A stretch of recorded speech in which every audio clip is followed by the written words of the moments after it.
আসসালামু আলাইকুম প্রিয় দর্শক। এমন শত শত শিশু বাচ্চার ছবি সামাজিক মাধ্যমে ছড়িয়ে ছিটিয়ে আছে। এই বাচ্চাটির নাম জাকারিয়া আইয়ুব। আপনাকে আমি এই ছবিটা এই জন্য দেখাচ্ছি না যে দেখুন কি ভয়াবহ অবস্থায় আছে বাচ্চাটি, না, আমরা এই ছবিটি দেখাচ্ছি এই বলে দেখুন আমাদের কি অবস্থায় নিয়ে এসেছে সময়। এই ছবিটা আমাদের, এই ছবিটা পুরা মুসলিম জাতির। এটা কেবল একটি শোকে ভরা শরীরের দৃশ্য না, এটা আমাদের ঘুমন্ত বিবেকের প্রতিচ্ছবি। একটা ছোট শরীর আজ প্রশ্ন ছুড়ে দিচ্ছে কোটি কোটি মুসলমানের দিকে, আমার কি দোষ ছিল? আমরা চুপ করে থাকি, বলা হয় আমাদের কিছুই করার নেই। হয়তো সত্যিই কিছু করার নেই, কিন্তু এই ছবিগুলো অন্তত আমাদের সামনে থাকা উচিত, আমাদের স্মরণ করিয়ে দেওয়ার জন্য।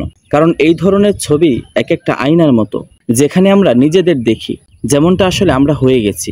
আমরা আয়নার সামনে দাঁড়াই, জানতে চাই আজকে আমাকে কেমন দেখাচ্ছে। ঠিক তেমনি এই ছবিটা যেন উম্মাহর চেহারা আমাদের সামনে দেখিয়ে দিচ্ছে।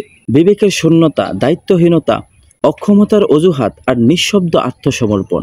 আমরা ভুলে যাই সহজেই, কারণ বাস্তবতা খুবই কষ্টদায়ক। ভালো থাকার জন্য আমরা চোখ ফিরিয়ে নিই, কিন্তু দুর্বলদের বাস্তবতা ভুলে যাওয়া তো আর আমাদের ক্ষমা করবে না।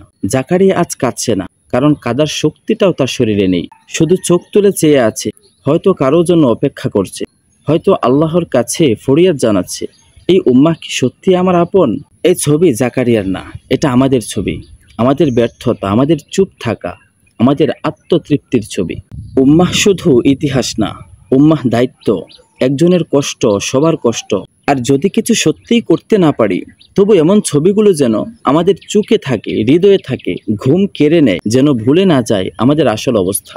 আমাদের না পারার মাঝেও কিছু করার আছে, ভুলে না যাওয়া, চোখ বন্ধ না করা, সেটাও এক ধরনের জিহাদ। অন্ততপক্ষে এই জিহাদে আপনি শরিক হন, এই কাজে আপনি শরিক হন। ফিলিস্তিন নিয়ে, এই ছবিগুলো নিয়ে আরো বেশি আলোচনা করুন, যেন আমাদের হারিয়ে যাওয়া ঈমান ফিরে আসে, আমাদের হারিয়ে যাওয়া চেতনা ফিরে আসে।